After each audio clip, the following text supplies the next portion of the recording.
हे class, आज हम लोग बात करेंगे इस लेक्चर में कि थेल्स का विलोम क्या होता है या आधारभूत आनुपातिकता प्रमेय का विलोम क्या होता है। इससे पहले एक लेक्चर अपलोड किया हूँ जहां पे मैं थेल्स थ्योरम को डिफाइन किया हूँ या थेल्स थ्योरम को हम लोग सिद्ध किए थे। ठीक है, थेल्स थ्योरम क्या कहती थी उस चीज को हम लोग प्रूफ किए थे। किस चीज में? इससे पिछले वाले लेक्चर में। लेकिन इस लेक्चर में हम लोग बात करेंगे आधारभूत आनुपातिकता प्रमेय का विलोम देखेंगे।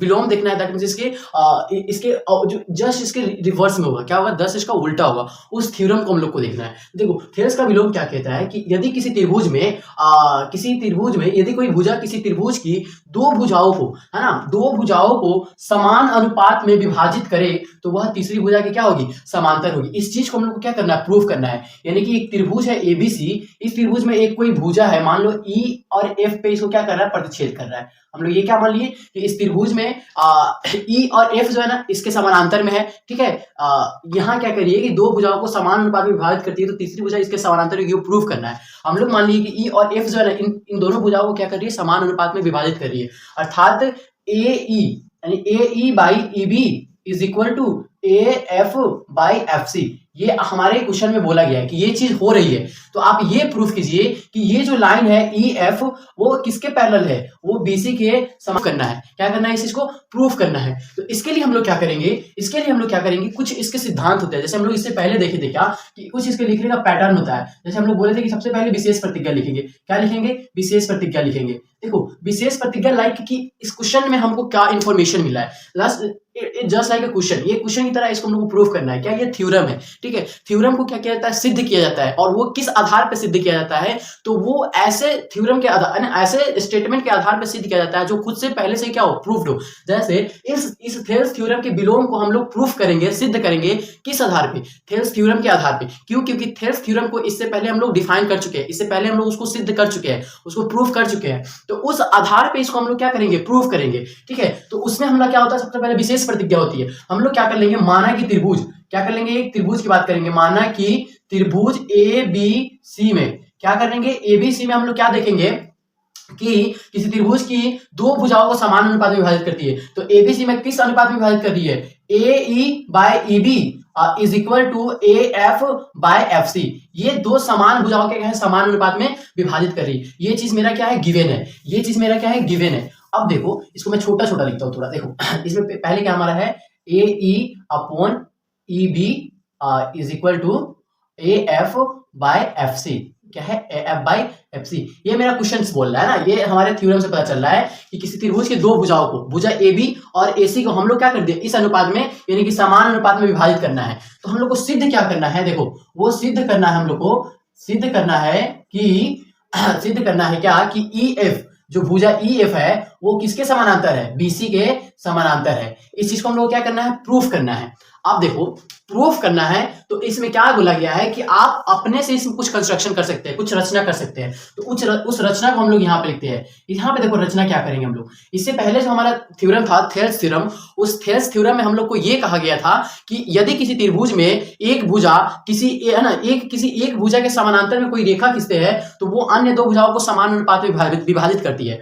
यानी कि अगर ई एफ इसके समानांतर खींच रहे थे तो वो इन दोनों को समान रेशियो में यानी कि समान अनुपात में विभाजित कर रही थी। ये थेल्स थ्योरम कह रहा था। लेकिन यहां क्या है, अगर वो बोल रहा है कि अगर ये भुजा इसको समान अनुपात में विभाजित करती है तो ये हमको बताइए कि ई एफ जो होगा बीसी के समानांतर होगा। ये चीज प्रूफ करना है। तो इसमें हम लोग कंस्ट्रक्शन क्या करेंगे, ई से लेके यहां से लेके क्या करेंगे, एक लाइन अलग से ड्रॉ करेंगे। क्या करेंगे, एक लाइन अलग से ड्रॉ करेंगे। वो लाइन हमारा क्या होगा, हम लोग इसमें कंस्ट्रक्शन क्या कर रहे हैं कि ई डी, यहां पे क्या है, डी है, वो क्या है, ई डी है।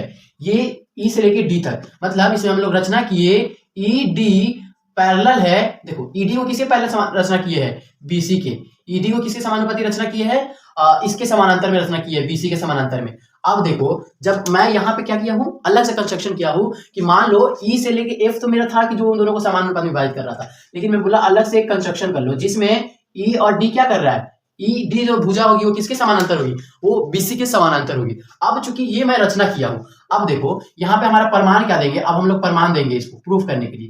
देखो यहाँ पे प्रमाण क्या है, त्रिभुज ए बी सी में अगर हम लोग देखें, किसमें, यहाँ त्रिभुज ए बी सी में, किसमें, त्रिभुज ए बी सी में। अब देखो एबीसी में क्या है, हम लोग क्या किए हैं कि ईडी समानांतर है किसके, बीसी के। ईडी समानांतर है बीसी के। ये कहां से मिला सर आपको? तो ये हम लोग को रचना से मिला है। कहां से मिला है? रचना से। हम लोग जो कंस्ट्रक्शन किए हैं उसमें हम लोग को क्या पता चला है कि ईडी जो है वो समानांतर है किसके? बीसी के। ये कहां से मिला? तो रचना से। ये कहां से मिला? यहां पे लिख देंगे हम लोग, किससे मिला है? रचना से मिला है। ओके। अब चूंकि ईडी समानांतर बीसी है तो यहां पे हम लोग क्या बोल सकते हैं? देखो यहां पे, इसलिए हम लोग यहां बोल सकते हैं थेल्स थ्योरम से, थेल्स परिमेय से। थेल्स परिमेय हमारा क्या कहता था? थेल्स परिमेय हमारा, थेल्स परिमेय क्या कहता था?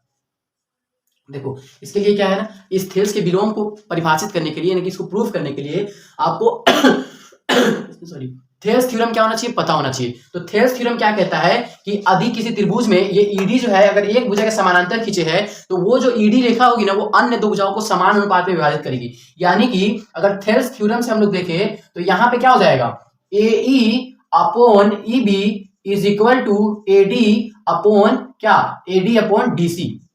देखो यहां पे ए अपॉन ई बी, इधर क्या होगा? AD upon DC. ये क्या होगी? रेशियो सेम होगी। किस चीज से हम लोग को पता चला? थेल्स थ्योरम से हम लोग ये देख लिए। और चूंकि हमको एक चीज मिला है, ये ध्यान रखो, ये इक्वेशन 1 मान ले। क्या है? इक्वेशन 1 मान लिए। जबकि हमको क्या गिवन है? जबकि देखो यहां पे, जबकि दिया है, क्या दिया है सर? जबकि दिया है क्या कि A upon E B is equal to A F upon F C. ये देखो, ये इक्वेशन सेकेंड हो गया। यहां देखो कि इक्वेशन फर्स्ट और सेकेंड में देखो, एक साइड में क्या है? ए अपॉन ई बी, इधर भी क्या है? ए अपॉन ई बी, लेकिन अदर साइड में देखो क्या है? उसमें है, इसमें क्या है? A F upon F C दिया है, लेकिन इधर क्या है? A D upon D C है। ये दोनों इक्वेशन अगर क्या है, एक साइड बराबर है तो दूसरा साइड भी क्या होगी? बराबर होगी। क्या करेंगे? फ्रॉम इक्वेशन 1 एंड 2, इक्वेशन यानी कि समीकरण एक और दो से, एक और दो से हमारा क्या पता चल जाएगा कि A F upon F C is equal to क्या होगा? AD upon DC. ये होगी, है ना? किससे? हमको इक्वेशन और 2 से कंपेयर करने के बाद पता चला। लेकिन यहां देखो ए एफ जो है ये वाला रेखा है, क्या है? ए एफ यहां है और एफ सी नीचे है, जबकि इधर ए और डी है और डी और सी है, दोनों बराबर नहीं है। यहां देखो डी ऊपर पॉइंट है। अगर इस चीज को हम लोग बोले ये बराबर है तो ये कब संभव होगा? जब डी और एफ दोनों एक बिंदु पे हो। अगर डी और एफ को एक बिंदु पे कर दे तो जितनी दूरी ये होगी उतनी दूरी ये होगी कि नहीं? ए एफ का दूरी देखो और एफ सी का दूरी देखो और एडी का देखो, डीसी का देखो, क्या दोनों बराबर है? यानी कि फिगर में देखने में बराबर पता चल रहा है? नहीं, लेकिन हम लोग को ये क्या हुआ? प्रूफ करने पे पता चल रहा, अच्छा दोनों बराबर है। तो इसके लिए हम लोग क्या करेंगे? ये दोनों बराबर कब होगा? यहां पे लिखेंगे हम लोग क्या? ऐसा तब होगा। क्या लिखेंगे? ऐसा तब होगा, ऐसा तब पॉसिबल होगा। कब? जब बिंदु F और D, जब बिंदु F और D क्या करेंगे? जब बिंदु F और D दोनों समपाती हो। क्या हो? समपाती हो। ऐसा कब पॉसिबल है? जब दोनों बिंदु क्या होंगे? समपाती होंगे। क्या होंगे? समपाती होंगे। अर्थात D और F जो होगा ना एक पॉइंट पे होगा। समपाती करने का मतलब दोनों क्या होगा? एक पॉइंट पे होगा। अब जब दोनों एक पॉइंट पे होगा तो इस चीज से हम लोग क्या कह सकते हैं? इस चीज से हम लोग क्या कह सकते हैं? यहां देखो, इसलिए हम लोग ये कह सकते हैं कि चूंकि अगर डी एफ पे आ गया तो ईडी हम लोग इसके समानांतर में ड्रॉ किए थे, इसका मतलब ईएफ भी इसके समानांतर हो जाएगा कि नहीं? इसलिए हम लोग क्या बोलेंगे? हम लोग बोल देंगे कि ईएफ समानांतर होगा बीसी के। ये चीज देखो, यही चीज ना हमको प्रूफ करना था। क्वेश्चन में क्या सिद्ध करना था? कि ईएफ समानांतर है बीसी। इसी चीज को ना सिद्ध करना था। देखो सिद्ध हो गया कि नहीं? लास्ट में लिख देंगे क्यूईडी, है ना? मतलब सिद्ध हो गया। यहाँ पे क्वाड इरा डेमोन्स्ट्रम होता है, सिद्ध हुआ।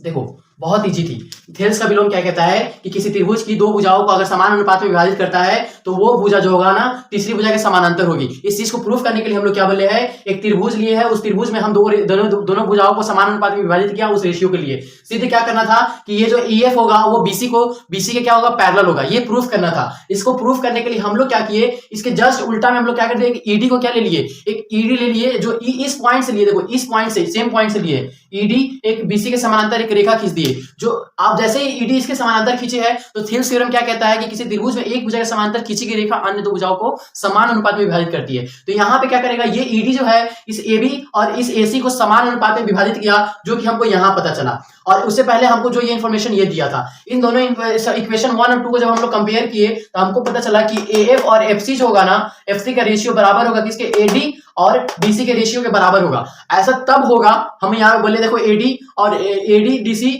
और एफ एफसी का रेशियो तब बराबर होगा जब एफ और डी दोनों एक पॉइंट पे हो, यानी कि दोनों समपाती हो।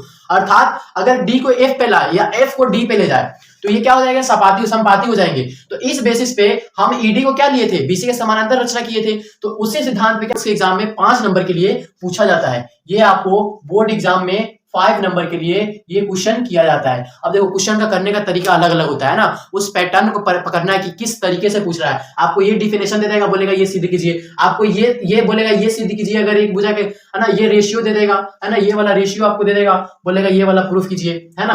और थेल्स थ्योरम की जब हम लोग बात करते हैं तो उसमें ये चीज हम लोग को प्रूफ करना रहता है और उसमें ये चीज आपको गिवन रहती है। आई बात समझ में, या उसी चीज को आधारभूत अनुपातिकता प्रमेय के नाम से भी आपसे पूछा जा सकता है। तो इस चीज को नोट डाउन कर ले और इस चीज को याद कर लीजिए आप लोग, ठीक है। ये आपके एग्जाम के लिए बहुत ज्यादा इंपॉर्टेंट है, ठीक है। इसके बाद हम लोग इसे कुछ सवाल को देखेंगे, ओके।